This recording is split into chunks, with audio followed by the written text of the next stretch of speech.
அன்பு நெஞ்சங்களே வணக்கம். மீண்டும் ஒரு காணொளியிலே உங்களோடு இணைவதிலே நான் மிகவும் மகிழ்ச்சி அடைகிறேன். இன்றைய இந்த காணொளி ஒரு இலக்கிய செய்தியை உள்ளடக்கியது. கவிதைக்கு ஈடு இணையானதுன்னு சொல்ல முடியலனாலும் திரைப்பட பாடல் என்பதும் ஒரு இலக்கிய வடிவம். ஒரு நாட்டுப்புற பாடலை போல, மற்ற ஏனைய பிற இலக்கிய வடிவங்களைப் போல, ஒரு சிறுகதை புதினம் போல கவிதைக்கென்று ஒரு உயரம் உண்டு, அதனுடைய பரந்துபட்ட பார்வை உண்டு. இது இந்த கதாபாத்திரத்துக்கு, கதையினுடைய சூழலுக்கு எழுதப்படுவது என்றாலும் அதுக்கு ஒரு இலக்கிய அந்தஸ்து உண்டு. அந்த வகையிலே ஏற்கனவே நான் ஒரு காணொளியிலே குறிப்பிட்டேன்.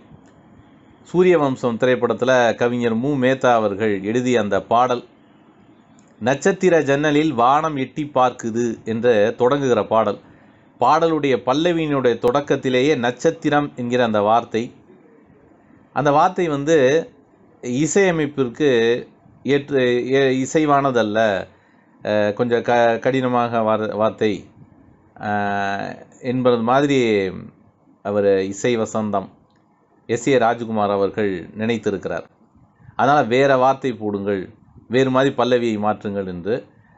ஆனால் அவர் கவிஞர் மேத்தா இது வந்து இந்த பாட்டிலே வந்து ஒரு புதுமையான ஒரு கற்பனை சிந்தனை என்று சொன்னால், அந்த நட்சத்திரம் அப்படிங்கிற அந்த நட்சத்திர ஜன்னலில் வந்து வானமே எட்டி பார்க்குதுங்கிறது இது வரைக்கும் கவிதையில், சினிமா பாட்டில் இல்லாத ஒரு புதுமையான கற்பனை. அதை மாற்ற சொல்லாதீங்க என்கிற மாதிரி அவர் வாதாடி நான் அதை இடம்பெற செய்தேன் என்று சொன்னார்.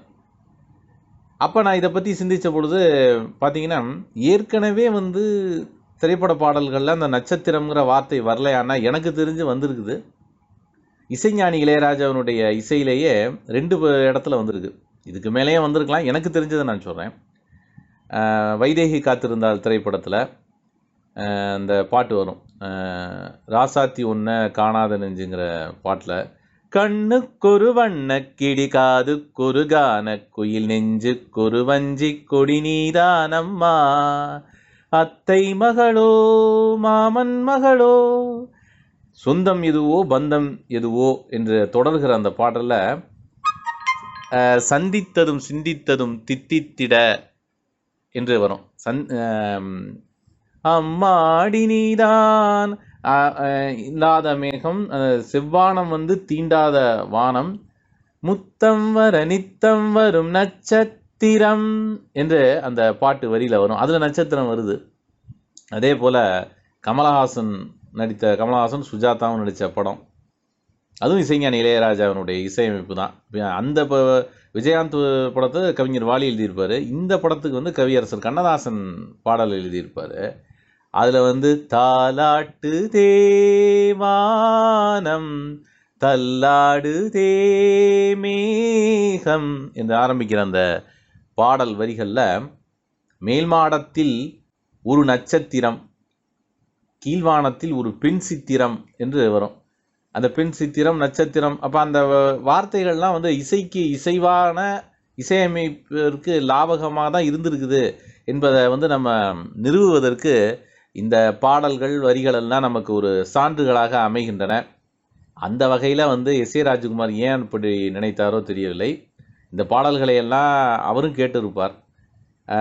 எப்படியோ ஒரு புதுமையான அந்த ஒரு சிந்தனை, நட்சத்திர ஜன்னலில் வானம் எட்டி பார்க்குதுங்கிற அந்த சிந்தனை இதில் இடம்பெற செய்த கவிஞர் மேத்தாவிற்கு நன்றி. அதே போல் இந்த நட்சத்திரங்கிற வார்த்தை வருவது மாதிரி வேறு திரைப்பட பாடல்கள் இருந்தாலும் அதையும் நீங்கள் வந்து இந்த கமெண்ட் செக்ஷனில் மறக்காமல் குறிப்பிடுங்க. தாட்ஸ் ஆஃப் சரவணன்கிற என்னுடைய இந்த யூடியூப் சேனல் மென்மேலும் வளர்வதற்கு உங்களுடைய ஆதரவு மிக மிக முக்கியமானது. இந்த சேனலை சப்ஸ்கிரைப் பண்ணிக்கோங்க. இதில் இலக்கியம், ஆன்மீகம், இந்த இன்ஜினியரிங், அந்த டெக்னாலஜி, இப்படி பல்வேறுபட்ட துறைகளை உள்ளடக்கிய ஒரு புதுமையான ஒரு யூடியூப் சேனலாக இது மென்மேலும் வளர்ந்து கொண்டு இருக்கிறது. நீங்கள் இதை நண்பர்களுக்கு ஷேர் பண்ணுங்கள், லைக் பண்ணுங்கள், உங்களுடைய கருத்துக்களை மறக்காமல் சொல்லுங்கள். முதலிலே குறிப்பிட்டது மாதிரி மறக்காமல் இதை சப்ஸ்கிரைப் பண்ணிக்கோங்க. அந்த பெல் பட்டனை அழுத்தும் பொழுது நான் உடனுக்குடன் புதிதாக தருகிற அந்த ஒவ்வொரு வீடியோவும் உங்களுக்கு வந்தடையும். நன்றி, வணக்கம்.